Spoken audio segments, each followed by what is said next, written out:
Alright, so this is part 4 of Dr. Sarno's 12 daily reminders, where we've done 1 through 10 in parts 1, 2, and 3. I suggest you watch those parts first. Today we're just going to do 11 and 12.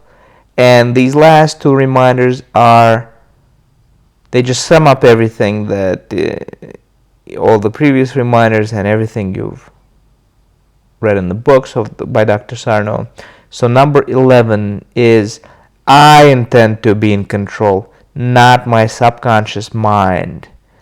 Okay, so this is a battle between your conscious mind, the part of you that you experience as your consciousness, and things coming from deep within that you have no awareness of, that you have little control of, although we do have a little bit. Our consciousness can seep into the unconsciousness and create change. That's why this process takes time. It takes time. It could take a while, but that's okay. It takes as long as it takes. Don't worry about time frames.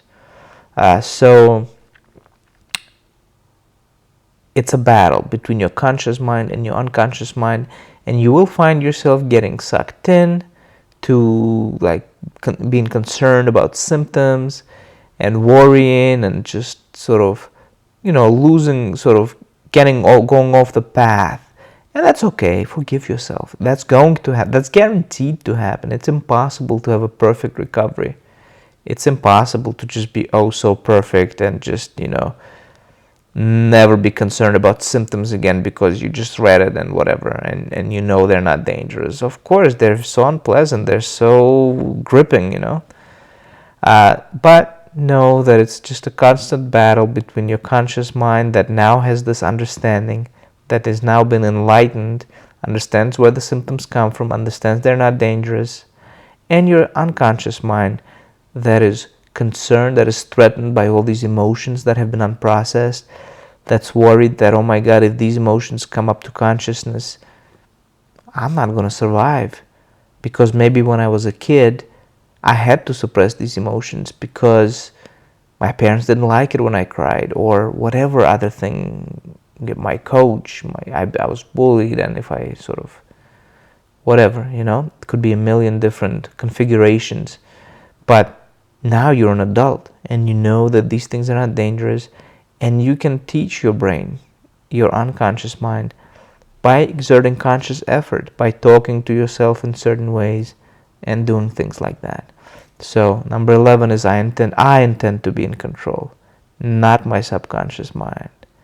So you've got to retrain your subconscious mind, that little child that resides within it, got to feel safe. Last one, number 12, I must think psychological at all times, not physical. Just another restatement of everything we've been talking about. Yes, the symptoms are physical, but the causes for the symptoms are psychological, and also the way the symptoms get entrenched is through the psychological phenomenon known as classical conditioning.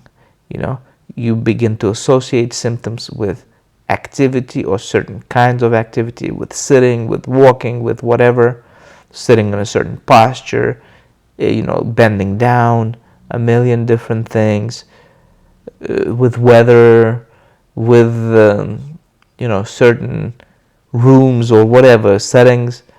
So remember, the symptoms are real, the symptoms are physical, the causes are psychological. It has to do with repressed emotions, and it has to do with conditioned responses of your brain, and it just takes time to undo that. And reviewing these 12 daily reminders every day will just remind you of, it's like a quick summary.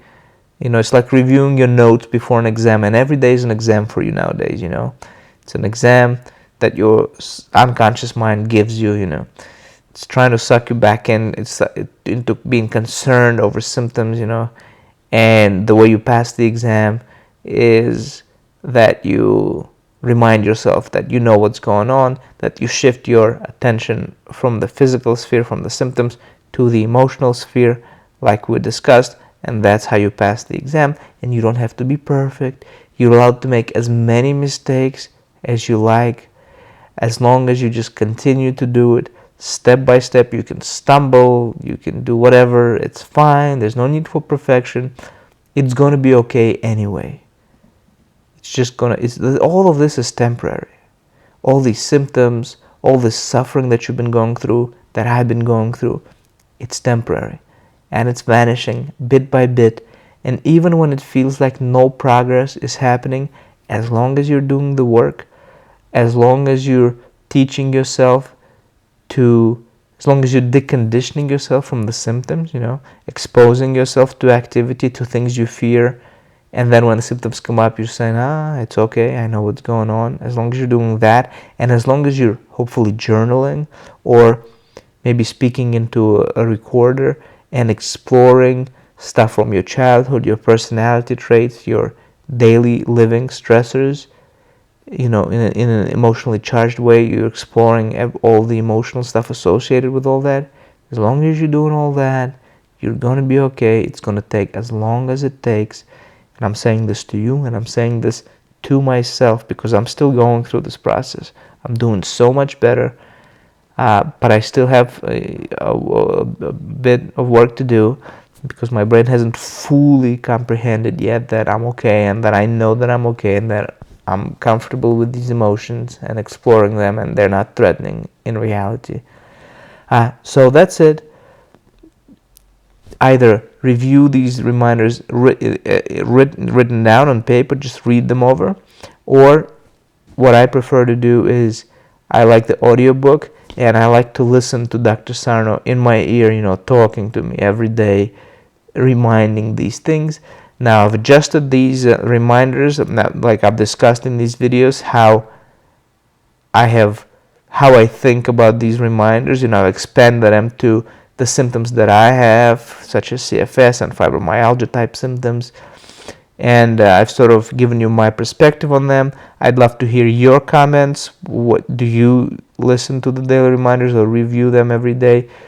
How do you think about them? Have they helped you? Any questions, anything? Okay, like, subscribe. See you. We're on our way to a normal life. We're okay. We're fine. All right.